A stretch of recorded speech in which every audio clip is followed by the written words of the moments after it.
तो दोस्तों, ये है हमारे चैनल का पहला वीडियो, हिमालय की बेटियाँ। अभी तक मैंने उन्हें दूर से देखा था।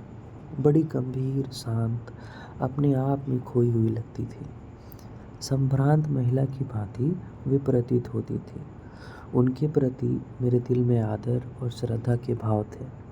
माँ और दादी, मौसी और मामी की गोद की तरह उनकी धारा में डुबकियाँ लगाया करता था। परंतु इस बार जब मैं हिमालय के कंधे पर चढ़ा तो वे कुछ और रूप में सामने थी।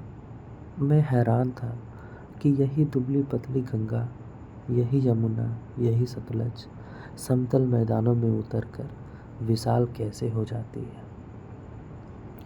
इनका उछलना और कूदना, खिलखिला कर लगातार हंसते जाना, इनकी यह भावभंगी, इनका यह उल्लास कहाँ गायब हो जाता है मैदान में जाकर। किसी लड़की को जब मैं देखता हूँ, किसी कली पर जब मेरा ध्यान अटक जाता है, तब भी इतना कुतूहल और विस्मय नहीं होता जितना कि इन बेटियों की बाल लीला देखकर। कहाँ है ये भागी जा रही हैं? वह कौन लक्ष्य है जिसने इन्हें बेचैन कर रखा है? अपने महान पिता का विराट प्रेम पाकर भी अगर इनका हृदय अतृप्त ही है, तो वो कौन होगा जो इनकी प्यास मिटा सकेगा? बर्फ जली नंगी पहाड़ियाँ, छोटे छोटे पौधों से भरी घाटियाँ, बंधुर अधिकाएँ, सरसब्ज उपत्यकाएँ, ऐसा है इनका लीला निकेतन। खेलते खेलते जब ये जरा दूर निकल जाती है तो देवदार, चीड़, सरो, चिनार, सफ़ेदा, कैल के जंगलों में पहुंचकर शायद इन्हें बीती बातें याद करने का मौका मिल जाता होगा। कौन जाने बुढ़ा हिमालय अपनी इन नटखट बेटियों के लिए कितना सिर धुनता होगा। बड़ी बड़ी चोटियों से जाकर पूछिए तो उत्तर में विराट मौन के सिवाय उनके पास और रखा ही क्या है।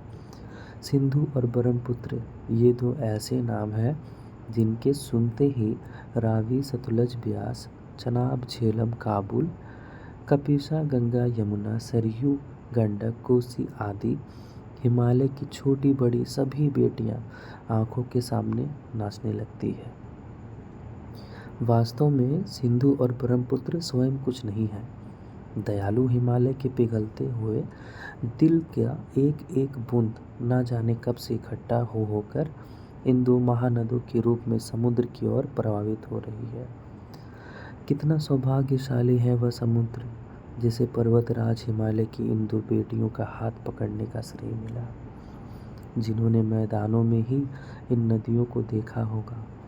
उनके ख्याल में शायद ही यह बात आ सके कि बूढ़े हिमालय की गोद में बच्चियां बनकर ये कैसे खेला करती हैं। माँ बाप की गोद में नंग धड़ंग होकर खेलने वाली इन बालिकाओं का रूप पहाड़ी आदमियों के लिए आकर्षक भले ना हो, लेकिन मुझे तो ऐसा लुभावना प्रतीत हुआ वह रूप की हिमालय को ससुर और समुद्र को उसका दामाद कहने में भी कुछ झिझक नहीं होती है।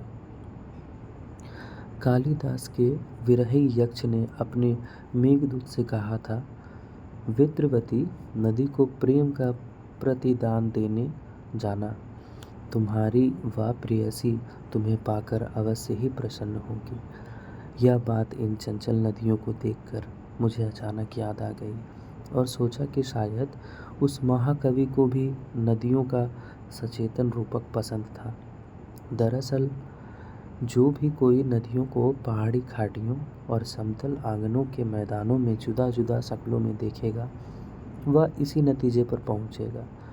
काका कालेलकर ने नदियों को कोमलता लोक माता कहा है, किंतु माता बनने से पहले यदि हम इन बेटियों के रूप में देख ले तो क्या हर्ज है। और थोड़ा आगे चलिए, इन्हीं में अगर हम प्रेयसी की भावना करें तो कैसा रहेगा।